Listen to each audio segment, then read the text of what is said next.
Hello, everybody. Well, guys, you made it. We've made it. This is episode 100 of Psycho's Platters. And I wouldn't be here if it wasn't for you viewers, for you subscribers, for everybody, and for our love of vinyl. That's what this is all about. I may get a little bit long-winded on this one, guys. I'm kind of flying at the seat of my pants here. I have to apologize about a couple things. I was hoping to go off and have a few things improved by this episode, but unfortunately time constraints and technological didn't work out that way. Excuse me.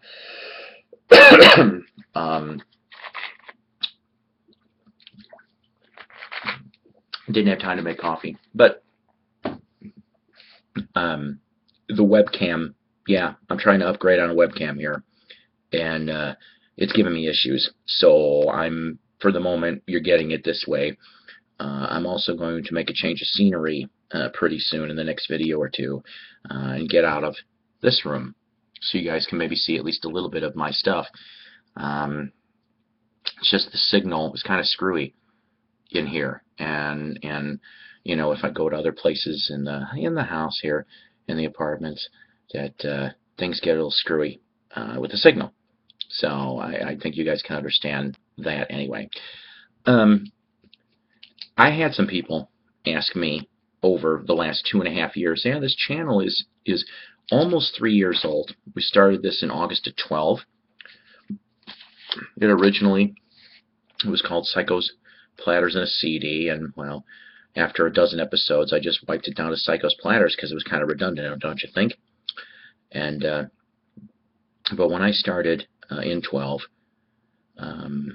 just, you know, I did have some people go off and say, well, isn't it stupid what you do?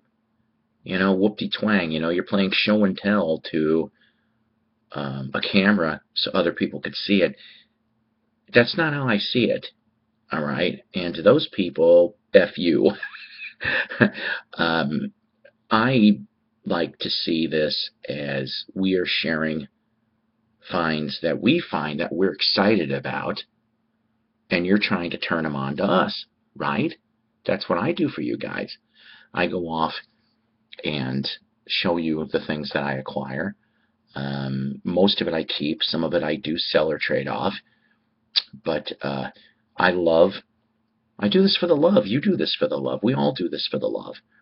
I got started, I think this will be amusing. I guess got started when I was 5 or 6 years old. I'm going to be 48. If anybody went and saw my my Vintage Owl thread, my contest, and if you haven't, go watch that, even though the contest is over now. I kind of told about how when I was 12 years old, the record store opened up 2 blocks from where I lived, and that assisted into my love of vinyl and expanded due to the record store owner and his friends. They expanded my musical universe. It's still expanding. I have things in my collection that if I looked 5 years ago, I'd be like, huh, I ain't putting that in there. No, it's there now because I'm getting you know, this is a lifelong thing. It really is. If you think about it, record collecting is a lifelong hobby.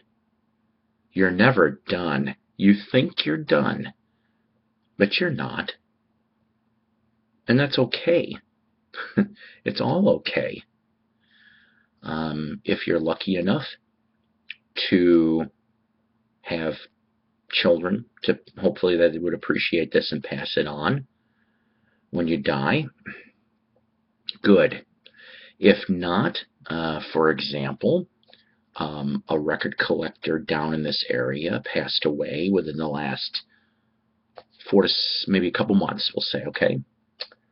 And he in his will donated the collection to a college, so they all have it. They have everything that he collected. It's there. And I'm assuming that, of course, future people can enjoy that. We spread this love of vinyl Vinyl is not a fad. It's not a fad. Only to the people that treat it as a fad, is what I'm saying. I think for a majority of the people, once you get in, you're in for life. Um, I mean, don't get me wrong. I bet you, like most of you out there, you did the cassettes and you did the CDs, but it's kind of funny. I always had vinyl, always. With all my moves, I had some vinyl. You just keep it's just there. It's like it's an old treasure. It's when you're alone some days and you don't want to be alone and you put a record on, you sit back with a beer or whatever your beverage is, and it's like that band is doing a personal concert for you in your living room. Maybe I'm cuckoo. I don't know. I've always thought that. I mean, it's just like when I was a kid. Like I said, I grew up in Chicago. I listened to WLS, Super CFL, all the big AMs. And when the FM started coming in too, I listened to the Loop and MET and XRT. But you remember the transistor radios? Well, I used to, at night, like probably a lot of you, under the blanket with a flashlight and a transistor radio and a comic book. That's what I did. My hope was to be the little man on the radio. That's what I wanted to be. I wanted to entertain people with music, and with me being the minority, the accessory.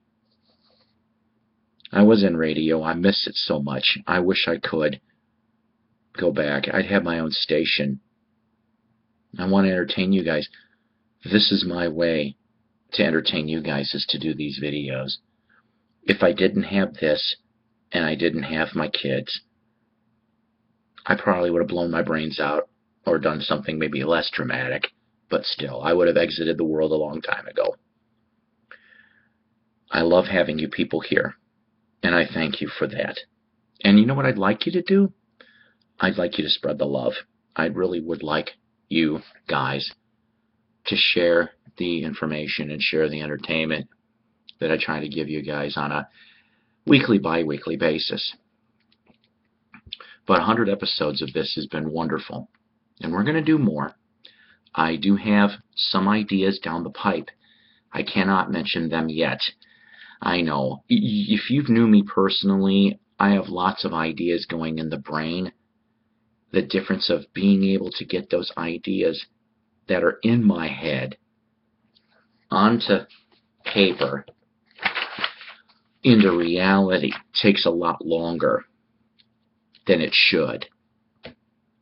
But I'm hoping that this new idea that I have, which is tied to Knights of the Round Turntable, I'll give you that much of a hint. Anyways, I hope that that goes really well. Now, you know what I'm going to do for you guys? I was thinking about this. I am going to officially make this a contest thread. I will also remind people in the next video, which will be episode 102, which I may or may not do right after this. I'm thinking about it. This will be a contest thread. For my 100th episode, the contest will be this.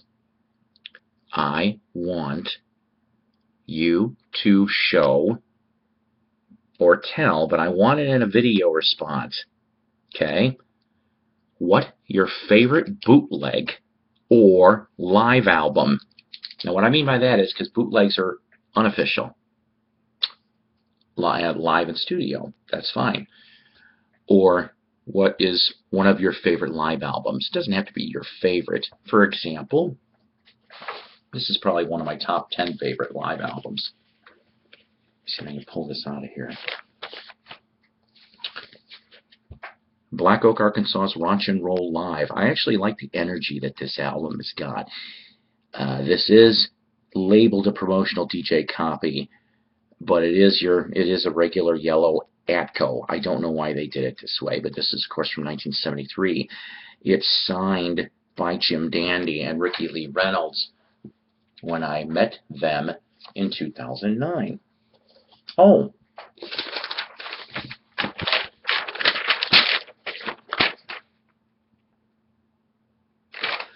I apologize. I forgot about this. And actually, this is from even a little sooner than that, because Ricky Lee wrote me a quick letter. It says, "Here's your album signed and your XXL T-shirt autographed. Hope you're doing okay and have a great holiday season. From the guys in Black Oak, Ricky Lee Reynolds." Yeah, I forgot all about that. But they were here in 2009. But what I'm getting at is this is a live album from the 72 tour. And it's got little things like When Electricity Came to Arkansas and a bunch of other ones on here. You know, and Hot and Nasty. I love those things. Ronnie played Hot and Nasty yesterday. Lord, you ball me, hot and nasty. Okay, so that's your contest thread. I'm going to remind you in the next few videos. The deadline, due to my being busy, I will be in Chicago in later July. I will extend this contest to August 1st, okay? August 1st. What is the prize going to be? I am determining that as we speak, but I think you guys will enjoy it really nicely. It's one of 3 things I've got in my head. So, what is one of your favorite bootleg or live albums? You need to be a subscriber to this channel and make a video either in this thread or in the next couple videos I will be watching. Okay, so I'll mention this for the next 2 to 3 episodes. All right, got it? Good. All right, now, these are some people that I'd like to thank in my special 100th episode. New subscribers. Literally, it's been getting on fire for the last 2 weeks. Peter Van Dijik, D-I-G-K. Jay Jones. Gaedhall, I hope I'm pronouncing that right, Gaedhal. Boomer number 1, 567 1050. B-Sides, B-E-A, Sides. Vintage Owl. Speaker, S-P-E-E-K-E-R. High Rant District. Ronnie Dark and Sean Chappelle. Okay, those are my new subscribers. Thank you all for subscribing to a normally enjoyable, entertaining channel about music. Here's a few for you guys. The Needle Drop, B-Sides, Vintage Owl, Brandon Young, The Dark Stuff, Gideon Strumpet, Tim Allen, no, not that Tim Allen, Big Star 1000, Ben Costello, Doc Strangely Strange, Matt Baker, Bobby Gass, and my friend Rob out in Boston, Panique's 1960. All of you guys, go check out those channels. Seriously, you will not be sorry. Wax Museum with Ronnie Dark and the Night Owl Lounge with Mike Adams, Sunday nights. Go like him on Facebook. They're the best damn Sunday night music shows you are ever going to hear, in this humble man's opinion. Thrifty Music Collectors Group, Tim Smith and Company. Always entertaining. Shindig Magazine, the best damn English rock magazine on the English continent, guaranteed. I love it. I love them every week. Well, not every week, but every month. I love reading it. And lastly, the YouTube vinyl community. Without the YouTube vinyl community, I would not be allowed to be on here to tell you guys that I love you. Keep rocking. Take care. God bless. Rock on. You may see me in about a minute or 2. Thank you for helping me to make this 100th episode special.